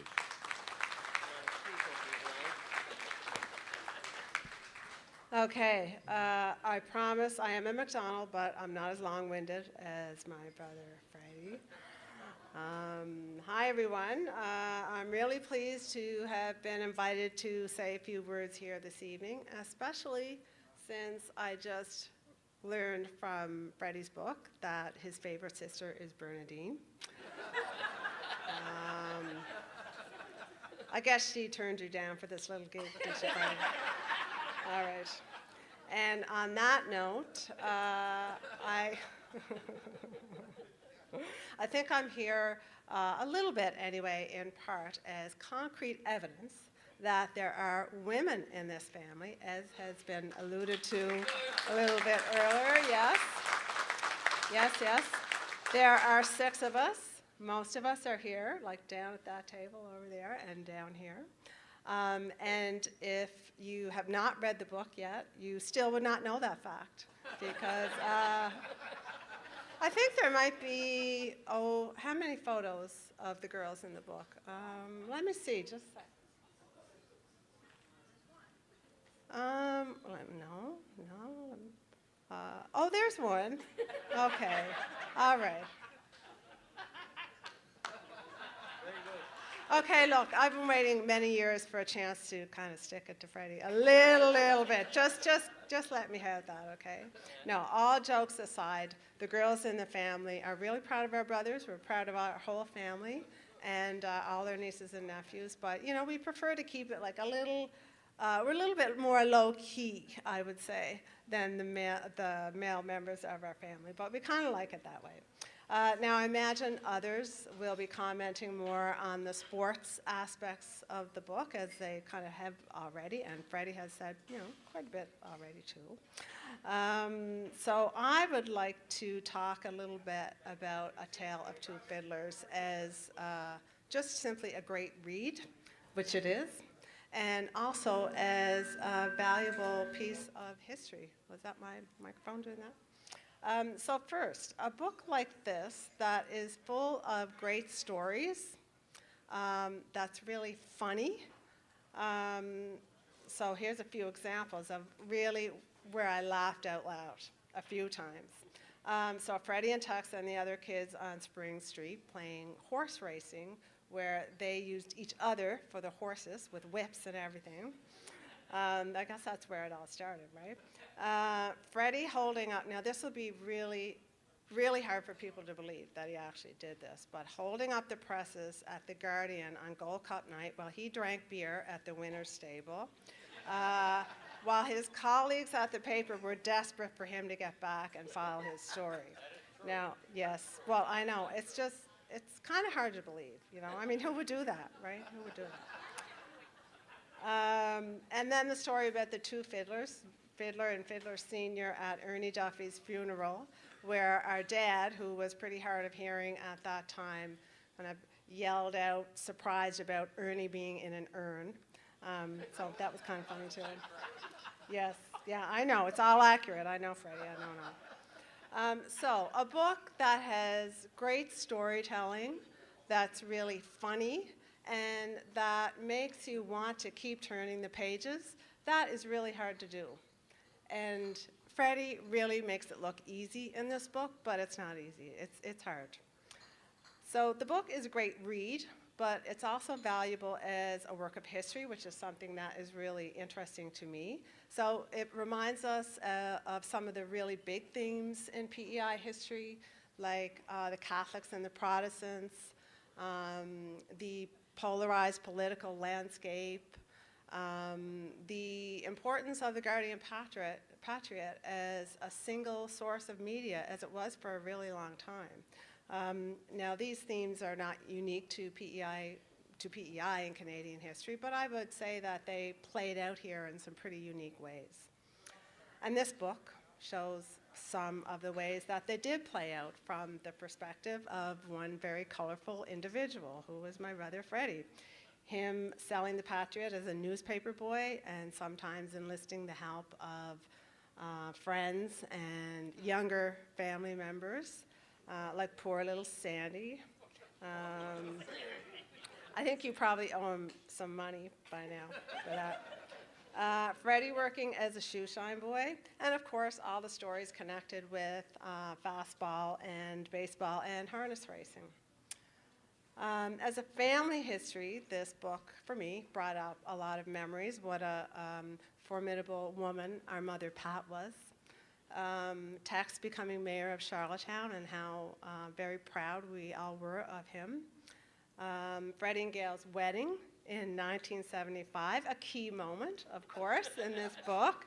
It was on Halloween night, which I remember well because I was 10 and I was super pissed that I couldn't go trick-or-treating. But what a night, right? I mean, look at this partnership, Freddie and Gail. Let's give them a hand, everyone.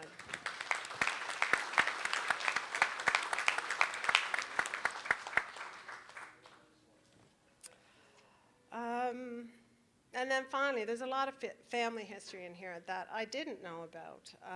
That we lived on Sydney Street and Fitzroy Street before I was born. Didn't know that. I didn't know that a Sput was not the only boxer in our family, although I think he was the only one who was any good at it, but the only one who didn't get his clock cleaned, perhaps. And that our father lived in Amherst for a year to play ball. I didn't know that. And that brings me to my final comments, and it's all about Fiddler Sr., who is there on the cover. So our dad was in his 50s when the youngest kids in the family were born, and as Freddie explained in the book, he was really a man of few words, didn't say too much. He for the youngest kids anyway, he was really an enigma to us. We really didn't know him. But in this book, I really felt like I got to know him a little bit more. And I saw sides to him that I hadn't seen before. And I got a little bit of insight into why he was the way he was. Freddie writes in the dedication that this book is a gift to his brothers and sisters. So in that sense, and in many others, it is a gift to us. And it's a wonderful gift. And so Freddie, on behalf of your brothers and sisters, thank you.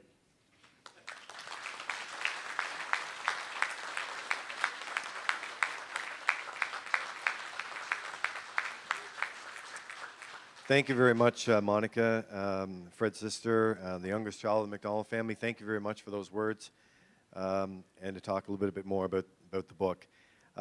Right now, Anthony's coming back up here, but before we do that, I'm going to introduce Tracy Lightfoot, who's the senior CBC producer, who knows Fred quite well over the years. I'm going to bring greetings on behalf of his longtime friend and former co-host with the 5-Minute Flurry, and many other stories. There's a story in the book that I love as well, their trip to Tignish. But Tracy has some greetings tonight from Fred, your longtime friend, Bruce Rennie. Tracy? Thank you very much. It is, I can't tell you how much of a pleasure it is to be here tonight, because when Fred was part of the 5-Minute Flurry, he used to talk about how one day he would write a book. And I remember us saying to him, you could never write a book because there'd never be enough paper for the book to be written.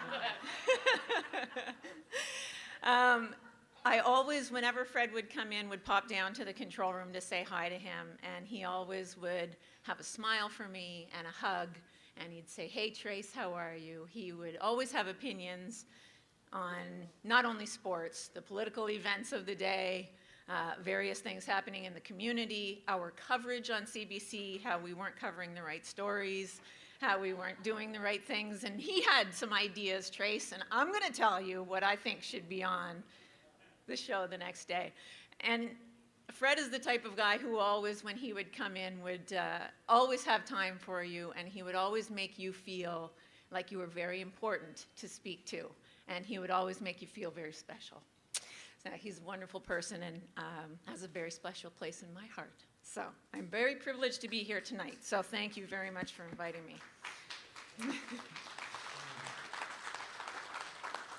So someone else that really wanted to be here is Bruce Rennie, our friend. He is in Toronto right now doing Olympic coverage and is literally crushed to not be able to be here, is not happy with you for scheduling this during the Olympics, by the way, because he wanted to be able to be here himself.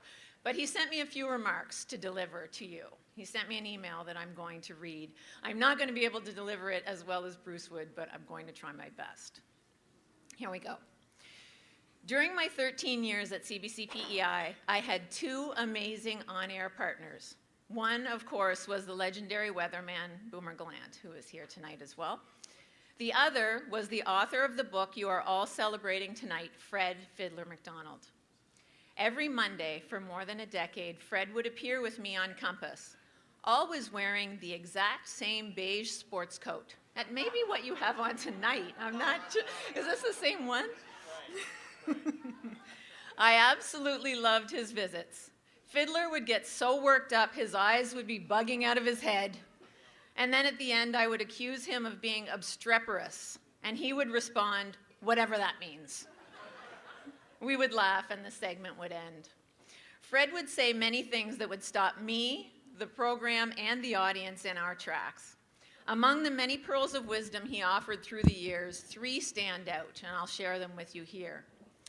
Once, when I asked him what made Gordie Howe so special, Fiddler said, quote, well, he shoots right, but he could also flip his hands over and shoot left, too. He was pretty much amphibious. That's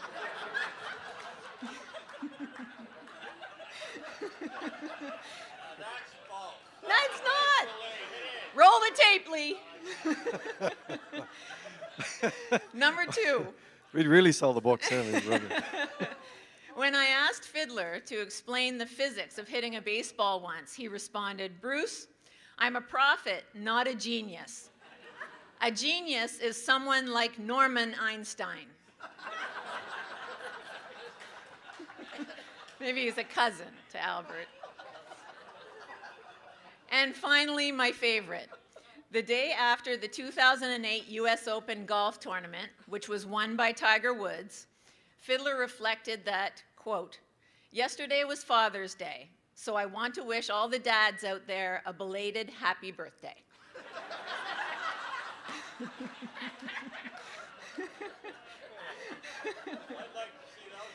Yeah, I'll get them for you. Yeah. On a more serious note, still Bruce's email here, obviously. During our time together, I asked Fiddler countless times to join me at charity events. He never tried to make an excuse, and he never said no. He always came with me and always made each event infinitely more memorable and entertaining. I wish I could be there tonight to give Fiddler a hug and tell him in person how much I miss him. He is one of those very rare, totally devoted friends who is never there to see through you, but always there to see you through. Sell a bunch of books, my friend, and never stop telling your stories. Your pal, Bruce Rainey.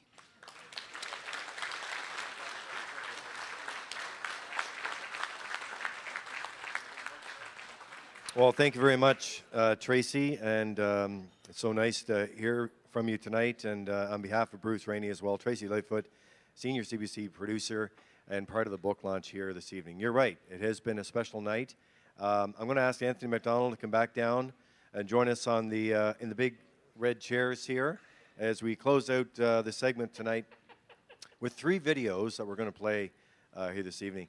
It's interesting, in the book, I can't quite remember the page number, Fred, but you do tell quite a story about Bruce Rainey in the book in here, and one of your trips that you made up west.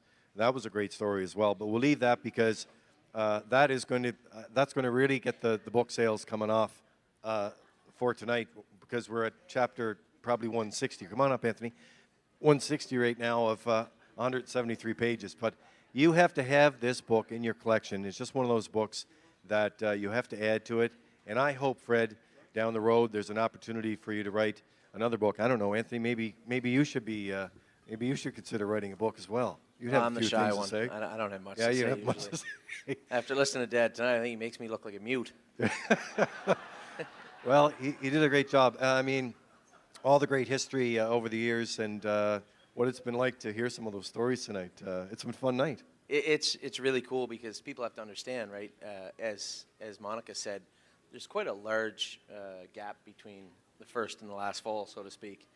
And even in our family, I didn't, my grandfather was old when I was a kid, and even James and Curtis didn't really get a chance to meet him or be around him. And even Monica, I remember she said, "I haven't seen you in forever." And I do remember the last time I saw Monica.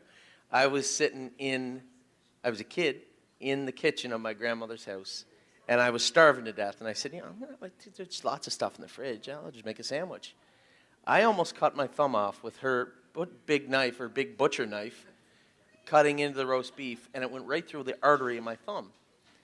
And Monica came around the corner, and I screamed, "Ow!" I screamed, and she goes, "You all right?" And I went, "I don't know," and the blood squirted across the floor, and she screamed, I'm telling you what, like you've never heard. And the only thing I had to drive there, I was like 17, I had Neil Mose's horse truck out front of the house, and Monica couldn't drive a standard. So we're trying to get to the QEH from Upper Prince Street in a 5-horse truck and trailer. She can't drive. Oh my God. Yeah. I was bleeding to death and laughing at the same time. It was the funniest thing ever. Well, some great stories. These are the things that happen in the McDonald household all the time. My brothers tell the story because my brother Mark and I are 10 years older than the other two. So the things we did to them were outrageously horrible when we were young. I remember, it would snow so bad in the island, it would literally snow you in. And we would literally throw them out the top window naked into the snow. And it's just, you say to yourself, every family's like that, but they really aren't. They really aren't. Well, we have a lot of it in the book here tonight, which is great because we're looking forward to that. Listen, we have 3 videos that we selected tonight. We could have taken 100 videos just shown of the McDonald boys. And I know some of the other boys that are not in the video tonight, we'll mention them in just a minute. But we're going to start with the first video. Mark McDonald with Hurricane Emperor and the graduate series of the Big M.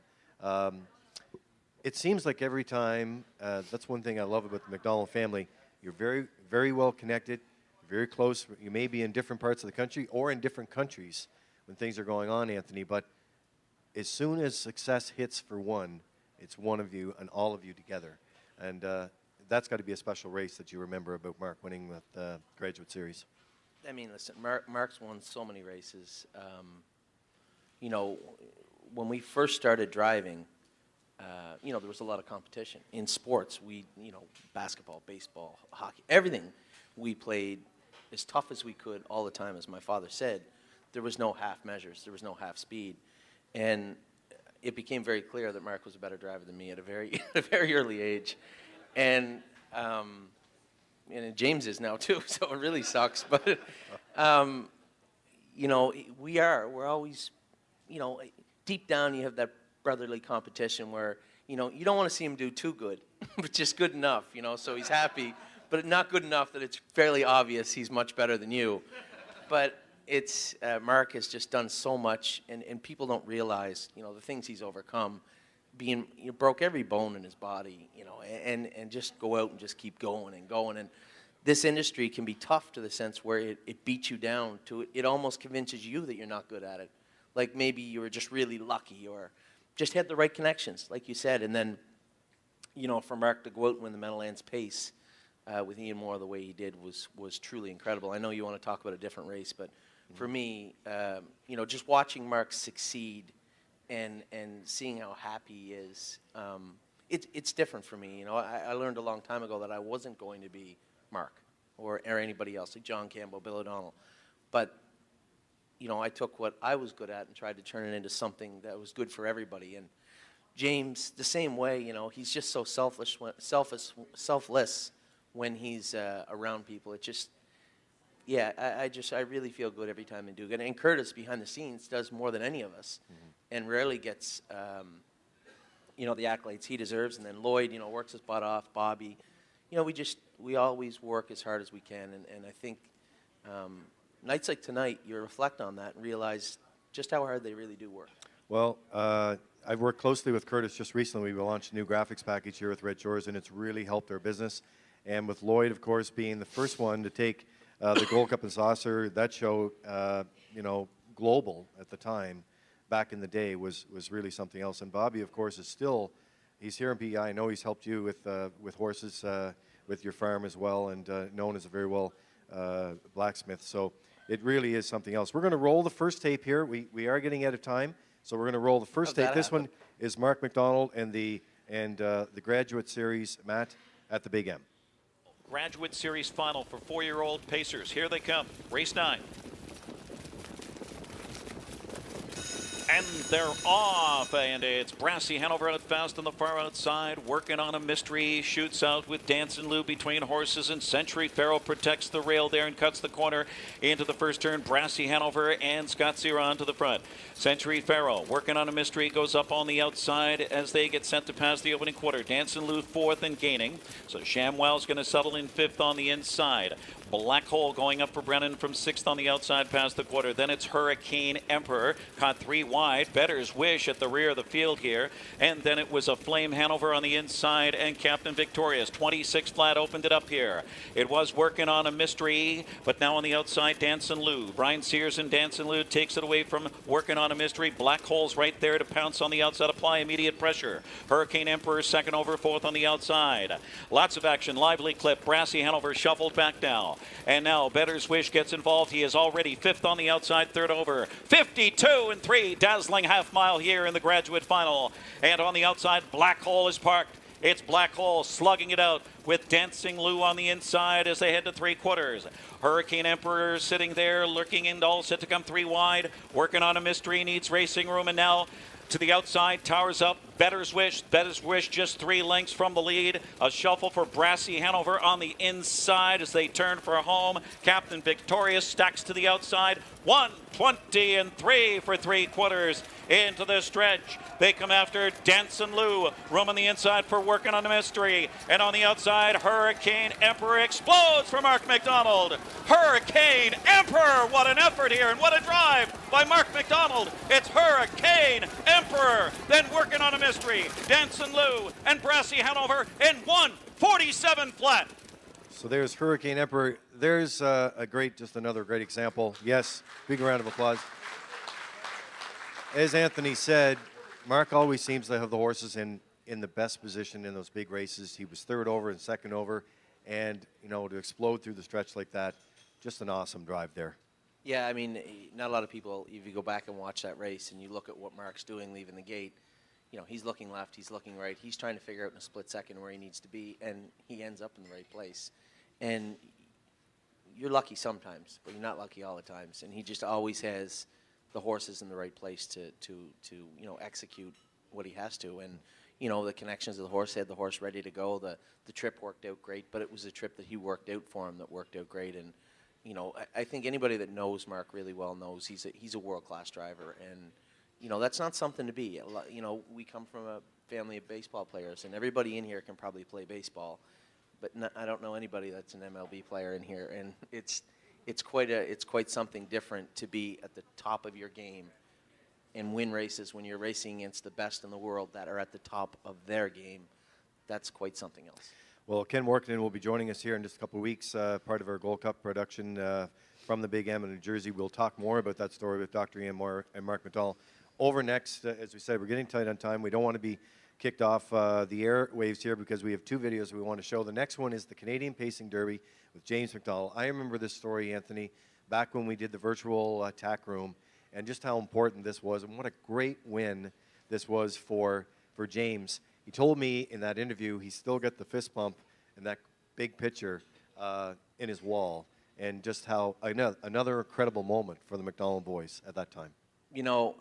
Before the draw of that race, I'm very, very good friends with Mark Weaver Buscemi, that owns that horse, and he had called me on the phone, and he said, I think he was bringing 3 or 4 horses there, and he said, which one should James drive? And I don't remember telling him, he should drive this one or that one, but I was just so happy that they were going to list James on a horse, and I remember seeing the program and thinking, there's a lot of speed in there, but it ended up working out great for James. He sat at the back and, pounced on some deadwood in the middle of the track, but he again, has the horse in the right place at the right time, doesn't get excited, doesn't get worked up, doesn't get worried. When you watch James on the track, he reminds me so much of Mark. It's really uncanny.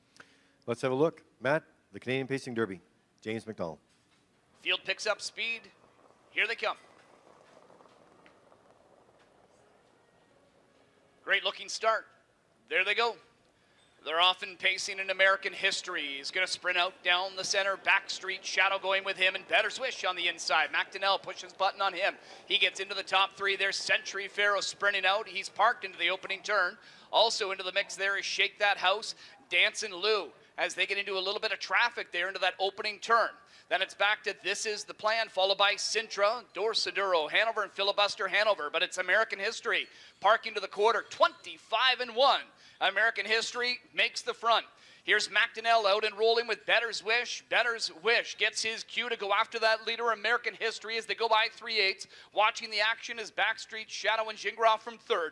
Tightening up 4th now is Century Pharaoh as Better's Wish takes over the lead. Dancin' Lou is in 5th. Sneaking up the inside, Henry's picking up a bunch of positions here with This Is the Plan as the outer flow starts with Backstreet Shadow as they go by the half in 52-4. And it's Better's Wish on the outside, Backstreet Shadow. Pocket sitter American History. Look at the trip set up by Filion with Century Pharaoh, 2nd over 4th. Inside 5th, This Is the Plan. 3rd over, Dancin' Lou's in contention. Sintra looks pumped up on a helmet as well. He's 4th over. Then on the inside, that Shake That House back to Dorsaduro Hanover and Filibuster Hanover. 3/4 is next for these heavyweights. Better's Wish with a slight advantage. 1:21-1 to 3/4. And it's Better's Wish turning for home. They're all coming after him. American History locked in the pocket. Backstreet Shadow starts to tire. Century Pharaoh Farrow takes over the lead. Dancing Lou off cover, and from the backfield, Dorsaduro, Hanover, and James McDonald looking for the repeat. It's Dorsaduro, Hanover off cover, and he explodes.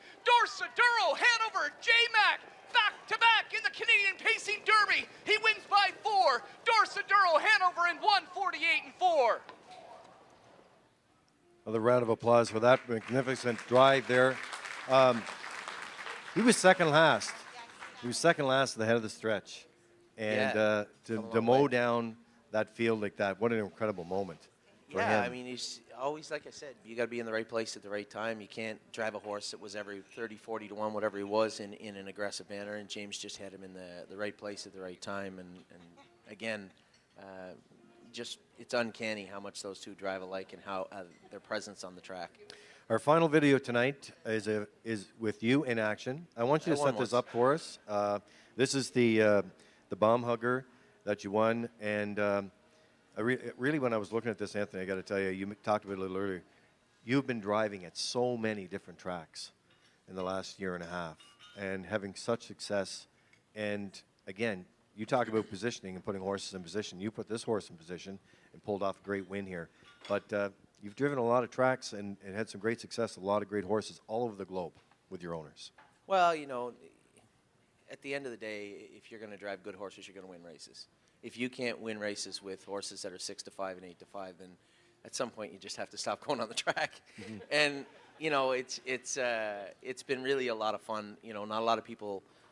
A lot of people know what we do, but don't understand the scope of it. I mean, we have over 900 clients in 13 countries that own these horses with us, and you know, it's so cool because, you know, I was at a fair on Tuesday. What day is today? I was at a fair on Tuesday. I think today's Wednesday. No, Monday then. I was at a fair Monday, and they do a Facebook Live feed. And the guy told me last year, he said, you know, we always get maybe 70 or 80 people that will watch our Facebook Live feeds from all over Ohio or wherever. He said, when the stable.ca is there, it's over 200. He said, and I looked at the one chat one time, and it's a guy from Germany, a guy from Switzerland, a guy from the U.S. and Canada. It was so cool to see everybody having such a good time. And as I said, I'm never going to be able to drive like Mark or James, but they're never going to be able to do what I did either with the stable. And it's just been a lot of fun. It is. Along the way, for sure. Well, we're going to play this videotape, and we're going to come back and wrap this up. And here is Anthony McDonald in action with Bomb Hugger. And they're off. Bomb Hugger in the center out for the lead. I love my Mew Mews. Speeds it up from the inside as they head into the first turn. And off stride at the back was Angel's Folly. Your leader into the turn. I love my Mew Mews. Shown the way by 2. Bomb Hugger is second. Cash Infusion also makes a break. So the 4 and 6 off stride. To the quarter pole they go. On the inside, second, that's the 5, Bomb Hugger. She's a scorcher. Next in line with Pioneer Oz, fourth, 28 and 4 for the quarter. Then we come back to Getting My Steps In, the 2 breakers, Cash Infusion and Angel's Folly around the turn, past the 3/8 now, up to the half. Andy McCarthy and I love my Mew Mew, showing the way by a length and a half. On the inside, second, good trip for Bomb Hugger and Anthony McDonald. She's a Scorcher is third, and fourth, Pioneer Oz. Next in line, fifth, Getting My Steps In, halftime, 59. As they head around the tops turn and roll to the 3/4 pole, I love my Mew Mew, showing the way. What a trip here for Bomb Hugger. Pioneer Oz to the outside third. She's a Scorcher the inside fourth. Now moving better in fifth. Getting My Steps In. They head to the 3/4. I love my Mew Mews. 128 and 3 on the outside. Second now. Here comes Pioneer Oz and Morrill. Inside third. Bomb Hugger. Off stride goes She's a Scorcher. Off stride goes Pioneer Oz. Top of the stretch. I love my Mew Mews. Bomb Hugger Getting My Steps In on the far outside. Here comes Bomb Hugger to take it all. I love my Mew Mews, Getting My Steps In, 158 and 2. Well, ladies and gentlemen, there's Anthony McDonald in action tonight. So, Undefeated filly there, you were saying. They were going for $50,000 in that race. And again, you've done such a remarkable job on the track and off the track. And I will tell you this, Anthony. You've always supported the Gold Cup. You've come close, very close. There is a segment in this book here where it says, I know, that says that I called you for win that day. Well, it was so close, I thought you did win it. But you know what? You will win it because you're determined, just like all the McDonald family. I appreciate your time tonight. It's nice to have you home, and thank you for joining us tonight. I appreciate it. No, it's my pleasure. I you know, as I said, once in a while you forget how important it is to get back home, and it's really just even though I'm only here for a day, and hopefully I can come back for Old Home Week. It's just it just really puts a bounce in your step to be able to get home and recharge your batteries and be around, you know, your family. So I appreciate you letting me come here tonight, and Dad writing the book. I mean, it is a good book. You know, you hear people talking about it. It just means a lot. It means a lot to have my father tell a story like that, because he's told so many stories that should be written down. It's nice to have him finally write some of them down. All right, ladies and gentlemen, it's called A Tale of Two Fiddlers. It's by Fred McDonald, The Early Days of Sport and Life in Charlottetown. We appreciate your time tonight. For those of you who are watching us on the broadcast tonight, we're going to say goodnight to you. Thanks for joining us. A big round of applause, ladies and gentlemen. Make sure you get a copy of the book here tonight. Thank you. Okay. So Matt is going to take us off the air. And once we're off the air, ladies and gentlemen, we do have a special segment just for you in-house tonight. So stand by for that. And thanks very much.